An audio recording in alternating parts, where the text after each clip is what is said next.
Good evening. My name is Rochelle Crump. I am the president and founder of the National Women Veterans United. NWVU is the acronym for that, and we're also known as that name. Tonight, we're going to talk about women veterans issues. We're going to talk about the National Women Veterans United, the Military Women Veterans Center.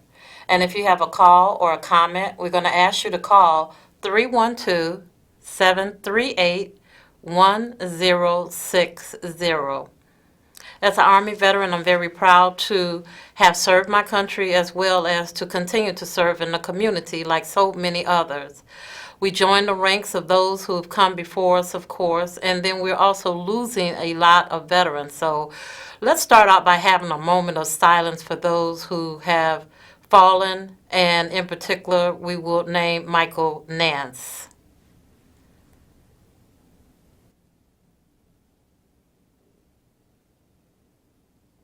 Thank you. As mentioned, we are the National Women Veterans United. We have all branches of service, wartime, peacetime, officers, enlisted, and various backgrounds. We formed in 2006 because we knew that women veterans were not receiving all of the benefits or that they did not know about all of the benefits that they were entitled to. We also knew that we would be left out of history if we did not start coming together to be visible in the public and also to give back to our communities. You know, our saying goes, we served and we're still serving. So when we formed, after 10 years, we decided to open the only Women Veterans Center in the state of Illinois, in which we're very proud of that organization as well as our Military Women Veterans Center. As mentioned, it's the only one in the state of Illinois, and it's one of few across the nation. We have lots of things that we offer at the center, and I'll talk a little bit about that. And I'll also show you information that we're working on. In particular, we have an upcoming grand dedication opening on September the 7th, 2019 at 11 o'clock. So I'll be showing you that information too. So if you don't have a pen or paper, that will give you enough time to go and get it, because we are really, really excited about opening our center and also the naming of that center after one of our fallen military women veteran soldiers who left behind a 2-year-old at that time, and she is now 12. And we mentor her, and we also are proud that she's learning to tell her mom's story. It's very painful, as you can imagine, having been a baby, not really getting to know your mom, and now you're seeing things about your mom that you didn't know before. And we're happy to be able to share with her and also to assist the family in still understanding that they're entitled to benefits, that we are not going to forget her, and we will not let her get left out of history. So we're going to talk about that. But we open, again, the only Women Veteran Center, and we have so many things that we offer. We offer peer-to-peer support, health and fitness initiatives. We have grants that we've done for diabetes, breast cancer awareness, and then soon we will be looking at workshops and information, prevention, and awareness for rheumatoid arthritis. And that actually brings you to know that women and men who are aging are experiencing that bone disease, and that it will be something that you need to learn more about so that you can take better care of yourselves. And that's the main thing, of taking care of ourselves. So we have financial literacy, emergency services, case management, a computer lab, a meditation room. We have a kitty corner, and we do a stand down for women veterans only. Many of you may have heard about stand downs, and that's where the veterans come together and also military members come together to have a day of respite, if you will, a day that they can receive all the services that they may be entitled to, as well as learning more about the services in which they may have not known before. And that's really important. And even the families need to sometimes find out about those services, because when your soldier, sailor, or airman or Marine comes home, you should already know about some of the benefits that they are entitled to. You should already know about some of the challenges that they may face when they come home, and then how to support them better. There's a family readiness group that is within military facilities, and what that does is allow the family to participate in what they refer to as Family Day, as well as the Family Readiness Group. And there's a designated liaison from the commander that basically runs that program. And the program is very instrumental in order for you to follow the tracks of those benefits that they're entitled to, services that you and your family can take advantage of, especially young people. There's educational tools for them. Just look on the websites of wherever your loved one is serving at, and you will see those benefits. And it's important because a lot of times you don't use them, we lose them. So it's important when they do those reports that they have a full run of knowing that the benefits are being utilized. Otherwise, they're not working. So if they're not working, then it means that we're not using them, or if we're using them, they're not working. So we need to be able to be a part of those activities, special events, educational tools and services, things about child care, things about where to get commissary, food, clothing, all of those things, because sometimes the family may be struggling once the soldier or the sailor or the airman or the Marine leaves until they get situated. Now, there's a lot of work to do, and the military is doing a great job in making sure that our soldiers are taken care of, and then we have to do our part here when they come home. And that means when they go to the VA, when they go to the vet center, when they're in the community, we have to make sure that they're being taken care of. So we had a stand down for military women veterans. We don't ask people publicly if they're homeless or if they're at risk. We do a pre and a post survey so that we can learn more about the women who are in need and what those needs are, and if in fact they're being met or unmet. And so we had a stand down. There were like 72 women veterans at the event. That included our members from the National Women Veterans United. That included women from the communities. That included vendors who came out, who work for agencies, and who are veterans as well. So there were 72 of us that came together. There was a good networking event. It was a day that we could, just kind of relax and listen to some of the presenters. We had the breast cancer awareness. We had information about business development and training, in which the National Women Veterans United is actually in partnership with the Women Business Development Center to make more women aware of the opportunities they can take advantage of if in fact they want to be entrepreneurs or business owners. And that's really important because so many states now are actually pushing veterans to go into their own businesses and to entrepreneurship. Oftentimes a veteran does not really fit in anymore. At least they feel they don't fit in anymore to a 9-to-5 job, and they have aspirations about something that they want to market, or they want to do consulting, or they want to do retail. And so these are great opportunities, and it's a better time right now in our society for those women to take advantage of going into business or entrepreneurship in terms of making extra money. In particular, those who are disabled, who don't feel that they can, get up and do that 9 to 5 every day, or they just want to do something different than what they did because they just retired out of the military and they're still young enough to work, but maybe they just don't want to go back into that scene anymore. So this is something that they can consider. I know last year, 58 of the women, of the 119 women who were at the event, selected that they wanted to learn more about the business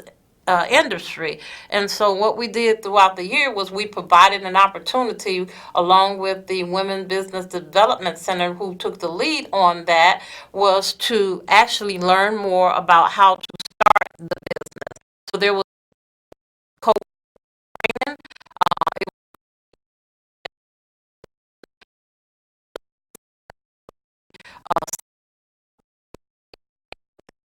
It was 5 weeks for women to get together and network and share their aspirations about their businesses, but also to learn how to market, how to actually get funding and capital for their equipment and for any of those things that they need to be successful, and also for longevity. Because you don't want to start a business and fails, or that you just don't have enough time. So our stand down was great. So if you have a question about a stand down or about what we do of the business aspect of pushing women and helping women to learn more about that training, you can give us a call at 312-738-1060. And so, we also had individuals there about health, about, eating healthy. We did dance fitness. Dance and Mary was there to basically lead the dance fitness, which is line dances, but she does it as a program, a fitness program, counting the calories that we burn up. And, she's tracking all of that because it's about fitness and staying healthy. And that's what we want to do. And so soon we're also going to be having a healthy eating program. That will be coming soon, and we will be bringing that announcement to you soon. In addition, we're doing the Zumba. We're trying to get our Zumba instructor back.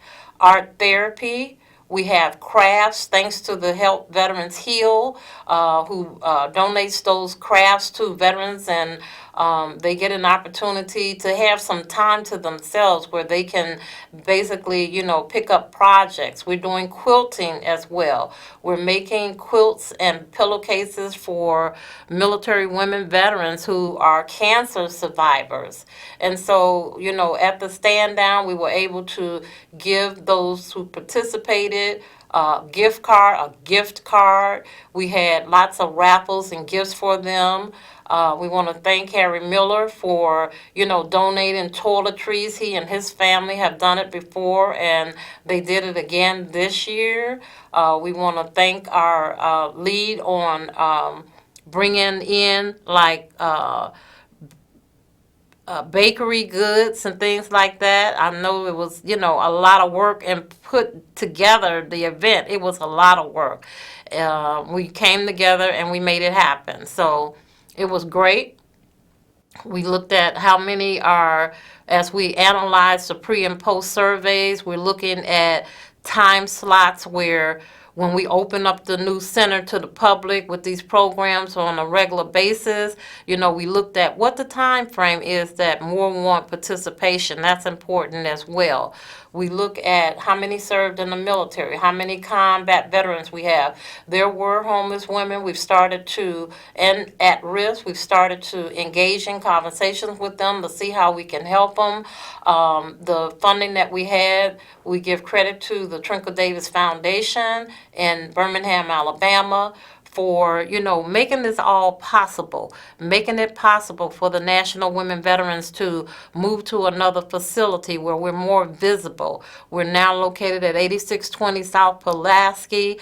The traffic is really, really, it's a heavy traffic. People get an opportunity to read the billboard and the marquees and see that the National Women Veterans United has arrived, and that they can participate. They can get information about their VA benefits. They can participate in the fitness program. They can participate in the book club that we have. They can use the computers. We will also be looking forward to the Illinois Department of Veterans Affairs representative that will be coming aboard, and she'll be designating days that she will be at our center, where those who are interested in employment can come. They can go into the employment readiness workshops that she'll be putting on. They'll be able to seek out jobs that are also designated just for veterans. They'll learn how to adequately fill out the state employment application, the city application, the county, and those other entities, governmental, in which basically are targeting to hire veterans, military veterans. And that's a great thing. You know, a lot of times they don't get hired because of incomplete applications and or they don't necessarily follow the instructions on the applications because it is a complicated system, I'll tell you. It's complicated. But with just an instructor showing you those little things, giving you those tips on how to market yourself on paper. You know, a lot of times they still have jargon down and they think that, you know, because they were in the military and they have a biography that is their resume. No, no, no, it's not your resume. You have to build your resume based on your military service, your strength that you had while in the military, your leadership in which you had, you know, you may have had 3 or 4 soldiers under you, you know, and you're going to turn that into something big because now you were supervising. So that part of supervising is translated into management. So, you know, there's a lot of things you can do creatively to, you know, shine on the resume, and all of it is factual because those are things that you have done, but you have to translate it into the civilian world. So, you know, we want to encourage you that once we do start our employment services, that you will take advantage of that, and each time that we come here we will remind you of it. And one of the other things that the NWVU does is that we picked up a Veteran Smile program. I know one month we were here and we talked about the Veteran Smile. And basically what that is we're helping veterans smile again because we're helping to get them dental exams, tooth extractions, x-rays, dentures, and partial dentures. You know, that's not easy for someone who does not have insurance. You can have insurance, but you may not have dental insurance. So that's really important, you know, and it's healthy to have all of your teeth to be able to adequately eat your food. And just imagine people who don't have teeth, who are struggling with eating nutritional foods, you know, they're really not digesting meats or, you know, their food because they can't chew the food. And that's really important. A lot of times we don't think about that, you know, because you see people eating, we assume that everybody can chew their food adequately, but that's not what's happening, you know, and it causes other problems as well, as so many dentists have testified to. So we also have that Veteran Smile program. So if in fact, you know, you're struggling with not having teeth to eat your food properly, then you may want to give us a call as well and find out whether or not you qualify or are eligible to receive assistance with getting your dental exam, tooth extractions, x-rays, dentures, and partial dentures. So, you know, we can help you with that financially.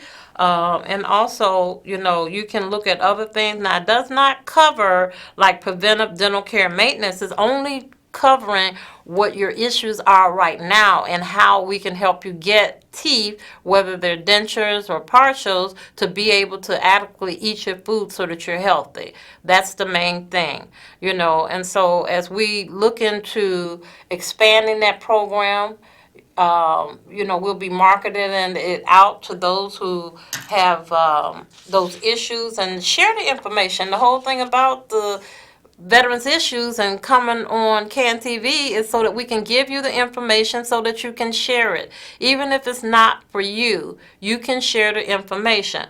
So we're located, if you got that pen and paper, I'll tell you, we're located at 8620 South Pulaski, lower level. That's 8620 South Pulaski, lower level. That's in Chicago. It's right at 86 and Pulaski, right between 87th and 86th. And we have a phone number, 872-731-2150. You can also email us for any information that you need at nwvu.org@gmail.com.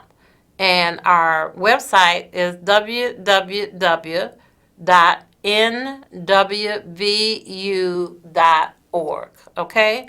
And so, you know, again, we want to inform you that we have an upcoming event We hope that you will take advantage of this and pass this information on.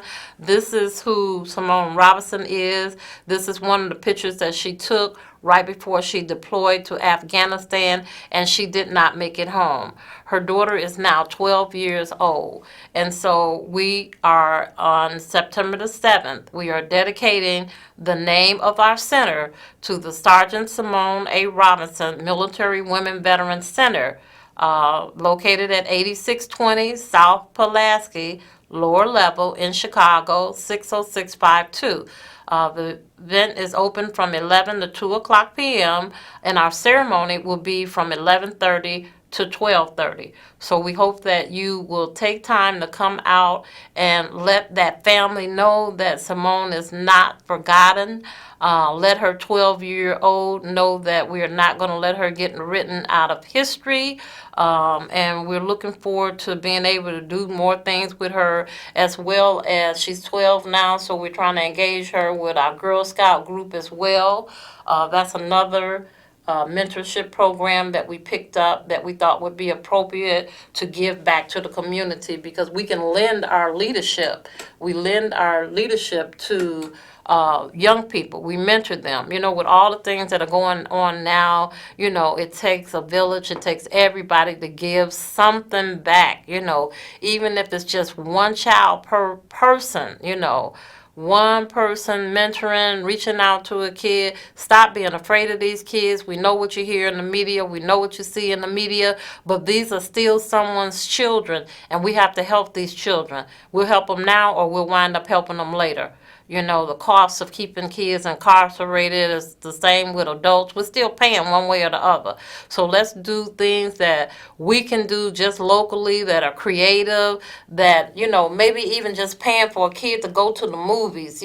Sometimes they can't afford to go to the show. Give them bus fare to go to the library, things like that. The museum, let them, and if we just kind of structure our conversations with them to have more civil conversations with them and not be as judgmental as we are currently, because we know the things that they're doing. We know that a lot of things are not in order, but, they're being raised by themselves, and we have to see that a lot of times. And so that's where we step in and we give them a word of encouragement. Don't be afraid to tell them that, I do the thing about, you look so nice. Why are your pants hanging off of you? Have a conversation. Don't let them know you're scared of them. They're human. They respect you if you just allow them to respect you and not be judgmental of them. So, it's a hard task out here to keep up in the community. So many are being used by older, people that are taking advantage of them. This predator thing is the roof is off of it right now. All of the violence with the killing of the women, the violence of, the sexual abuse, and, it's just a lot of stuff going on. We have to be the eyes and ears in our communities, and we have to speak up and speak out. We can't be afraid of that. So, we just encourage everybody to take their rightful place in the community to talk about those issues. And I know we keep hearing them over and over, but don't stop going to those meetings. Don't stop voicing your opinion. Don't stop writing to your congressman. Don't stop going to the mayor's office and talking about those issues. Everybody wants to do something. And so unity is the biggest thing. It takes marches, it takes all of those things, and kudos to St. Sabina that continues to do the marches on Friday night. There's one tomorrow night, so come out and join us at 7 o'clock at 78th and Troop Street. Join the marches, come out and, talk in the community. So we just encourage you to do that. And as veterans, we're leaders. We were taught to be leaders. We were taught to, to be disciplined and just to give back, because that's what we do. We serve. We still serve. And so, take your rightful place in the community. But the National Women Veterans is, again, very proud to relocate to 8620 South Pulaski. You'll see the big flag on the building, so you can't miss it. You got 1 minute to make that call, final call. It could be shout out to somebody else, 312-738-1060. I thought some of the members were going to call in and talk about the stand down, because we had a great stand down for women, and we look forward to doing it again. We'll be doing one in Indiana in October for those women, and we'll be doing so much more for women. And stand by, stand tuned to see all of those things that we're doing to, one, promote resiliency, two, to make sure that everyone can remain independent and that they have all the things that they need, not just the things that they want, but the things that they need. So thank you for watching tonight, National Women Veterans United, 8620 South Pulaski in Chicago. My name is Rochelle Crump. I am president and founder of the National Women Veterans United, also known as NWVU.